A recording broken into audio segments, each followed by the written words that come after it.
C'est un plaisir de vous retrouver, mesdames, messieurs, bonsoir. Voici les titres de ce journal.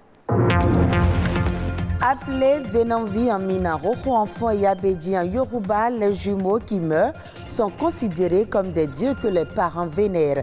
Leur représentation serait source de bénédiction pour les familles. Peu de personnes le savent, mais il existe des droits spécifiques relatifs à la santé sexuelle et reproductive. Les connaître et les assumer constitue un impératif. Enfin, plus de 150 000 tonnes de poissons sont importées chaque année au Bénin. Malheureusement, la pêche et l'aquaculture ne couvrent pas encore la demande du marché. Un spécialiste nous donne quelques techniques à adopter pour un meilleur rendement.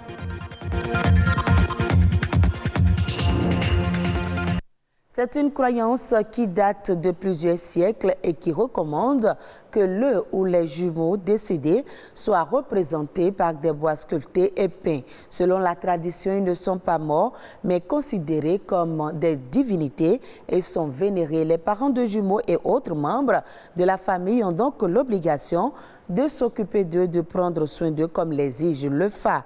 Quels sont alors le sens, le symbole et l'usage des jumeaux représentés sous forme de statuettes? Suivez le reportage réalisé par Sabirat Ao et Patrick Adjagbodjo. Bienvenue chez moi, donc je suis avec mes enfants. Là vous avez Apouyon Sika et là vous avez Apouyon qui est le jumeau d'Apouyon Sika. Dame Sonia est mère de jumeaux. Des jumeaux qui ne vivent plus, mais sont ici représentés par des statuettes Roho. Moi, je n'étais pas d'accord pour les faire revenir, mais je vous dis, le jour où je devais aller les chercher, c'était comme si je venais d'accoucher. La connexion est passée tout de suite. J'ai pris mes enfants, on m'a dit de les allaiter, ce que j'ai fait, et là, je me suis sentie bien tout de suite. Bien qu'hésitante au départ, Dame Sonia accorde aujourd'hui une attention particulière à ses jumeaux et en prend soin, autant qu'elle devrait entretenir ses enfants vivants. Porteur de bonnes augures, la représentation des jumeaux décédés est une exigence du Fa. Celui qui est parti a besoin de celui qui est resté ici. Si on ne le rappelle pas pour qu'il reste à côté de celui qui est vivant, il va de là-bas rappeler celui qui est vivant, pour que les deux puissent rester ensemble. C'est pour ça qu'on fait une représentation. Et c'est le Fa qui dit, les jumeaux disent, je veux revenir, coûte que coûte. Ok, vous voulez revenir, sous quelle forme? Il faut chercher, on dit la maison. La maison dont on parle, c'est le bois qui va vous sculpter.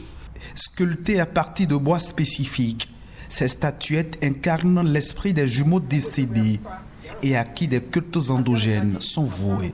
Le seul parmi ces bois-là qui, naturellement, une fois réalisé, vibre déjà, c'est le bois d'Iroko. C'est pour ça que l'Iroko, on l'appelle Loko Coucou Vaudou, Bédéton Vaudou. Maintenant, les statuettes, c'est une forme archétypale des jumeaux qu'on représente. C'est-à-dire qu'on modélise selon le sexe, ça peut être une fille comme un garçon, et maintenant, on appelle l'esprit de cet enfant-là qui s'est substitué aux primates dans la forêt. C'est pour ça que quand ils décèdent, on dit ils sont allés en forêt. Donc on les rappelle, ils viennent et on intègre l'esprit à la statuette pour lui donner un corps. Bien sûr que ça ne va pas mouvoir comme un être humain, certes, c'est symbolique. Et cette statuette-là qui est représentée devient maintenant vitalisée, consacrée et maintenant divinisée. À partir de là, reçoit les cultes, les rites et les pratiques liées à une divinité. Des divinités, les jumeaux ne meurent pas, raison pour laquelle on en prend soin. Elle aime se maquiller, elle aime s'habiller, elle aime discuter, ils aiment parler, il faut sortir, on va au restaurant ensemble. Quand je prends l'avion, elle est tout le temps avec moi. Il faut leur demander le matin s'ils sont bien réveillés, s'ils ont besoin de quelque chose, changer leur tenue, les parfumer, voilà tout ce qu'ils veulent. Les statuettes Rovi sont des êtres sacrés et vénérés qui ont aussi des interdits. En ce qui concerne les interdits, vous ne devez pas laver les jumeaux représentés par le savon noir. Moi, par contre, mes jumeaux ne prennent pas l'huile rouge. Et pour bénéficier de leur grâce, il faut savoir invoquer les jumeaux.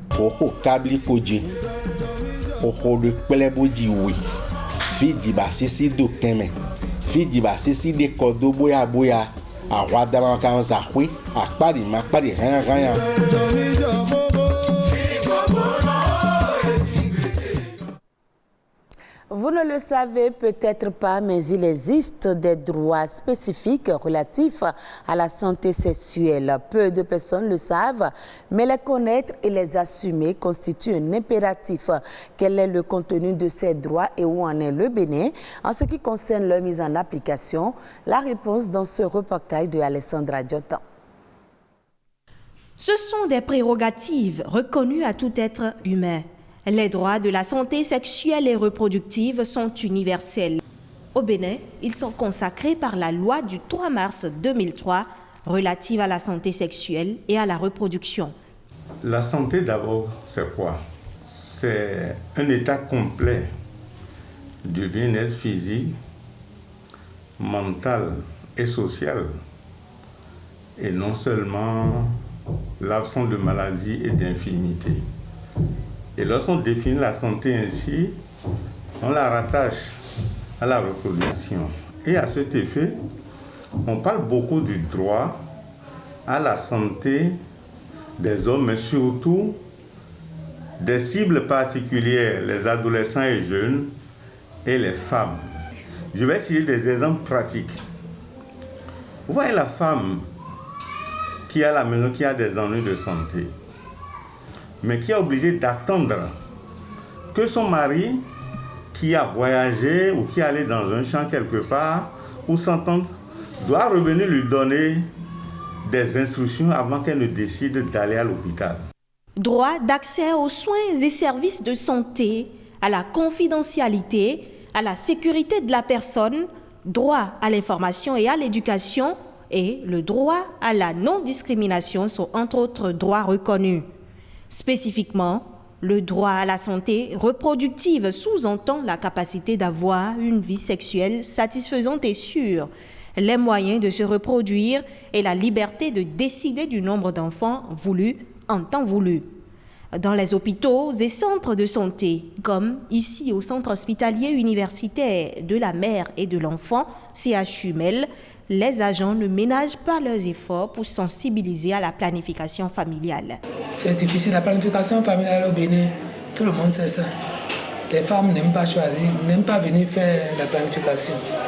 Il suffit de choisir la méthode qui convient à chaque femme. Maintenant, si on utilise une méthode et que les effets secondaires ne sont pas supportables, on peut toujours changer. L'autre cible particulière quand on parle de droit à la santé sexuelle et reproductive, c'est le groupe des adolescents et jeunes.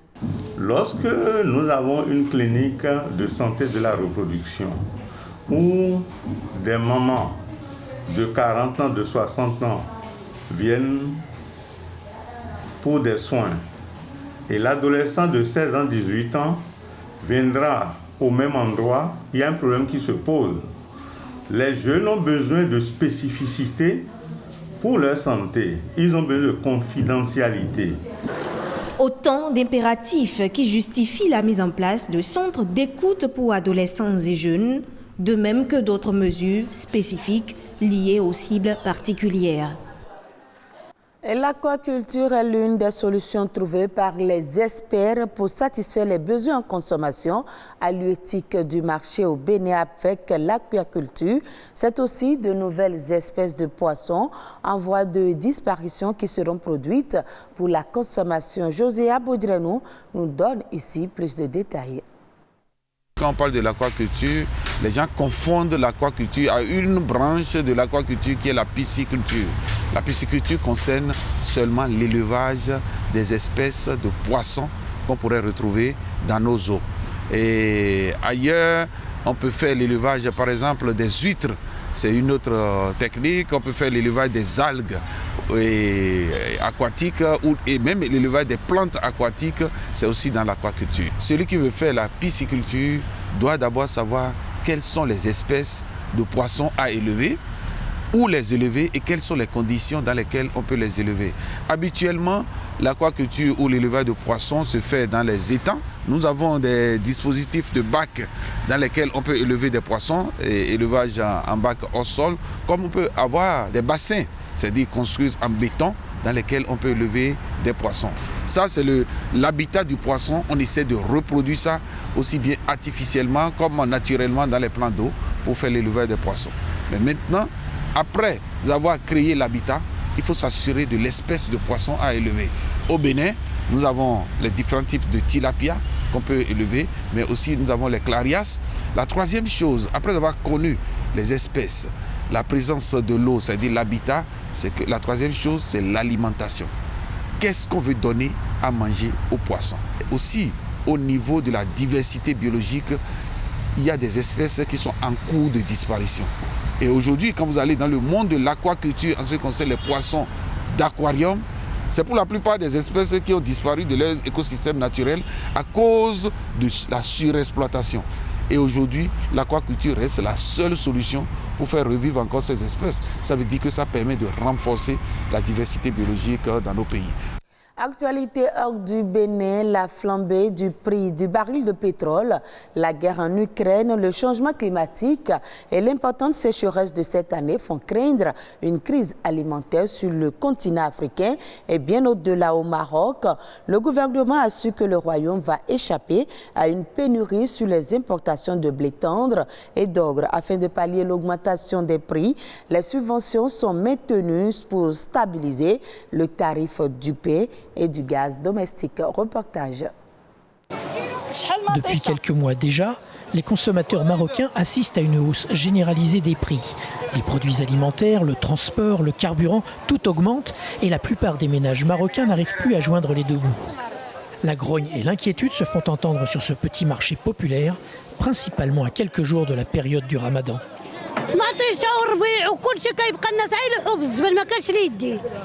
وجي غالي بزاف باش غيدو البنادم ما عندوش الدرويش باش غادي يعيشوا جاي رمضان راه هادشي ماشي قانون وماشي حق كلشي غلا اللي تحطي على يدك الغلا والكوا والدرويش اش يدير يمشي يموت خاصنا مع الدرويش نعيشوا مع الدرويش وما زيد زيد زيد اكادير حاكمين الشكاير الكبار فهمتيني دابا ما عطيتش ب 4000 5000 ما حشوماش كنا كنمشي فلاح صغير داير الثمن هادي غيعاقبوه. Malgré les difficultés annoncées avec la crise ukrainienne, le prix du pain reste subventionné et les économistes se veulent rassurants.